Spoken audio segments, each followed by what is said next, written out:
من حجت الله جهانبخش، حاج حجت الله جهانبخش، مکانیک کامین های سنگین.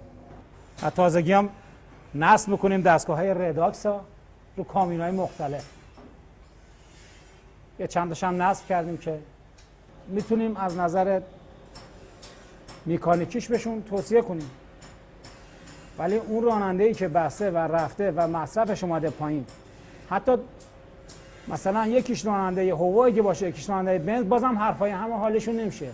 ولی دو تا راننده هوا یا دو تا راننده بنز که باشن، چون مصرفشون رو با هم مطابقت میکنن و صدای ماشینشون هم با هم مطابقت میکنن، یا مثلا فلان گردنه با تو چه دنده میریم، من با چه دنده میرم، چقدر گرم میکنه، چقدر قدرت داره، اون حرف اونا بهتر متوجه میشن تا اینکه من بگم برداشت میکنن که مثلا شاید تبلیغات مثلا باشه برای دستگاه رداکس. کاهش دهنده مصرف سوخت، زیاد کردن قدرت موتور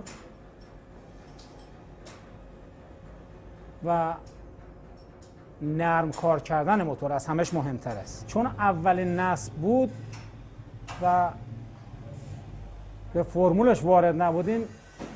2 ساعت 3 ساعتی طول کشید تا قطعش آماده کنیم، شلنگا رو آماده کنیم و بدونیم کجا نصب میکنیم. ولی بعدیش دیگه برامون عادی شد و نیم ساعت هم طول نمیکشید.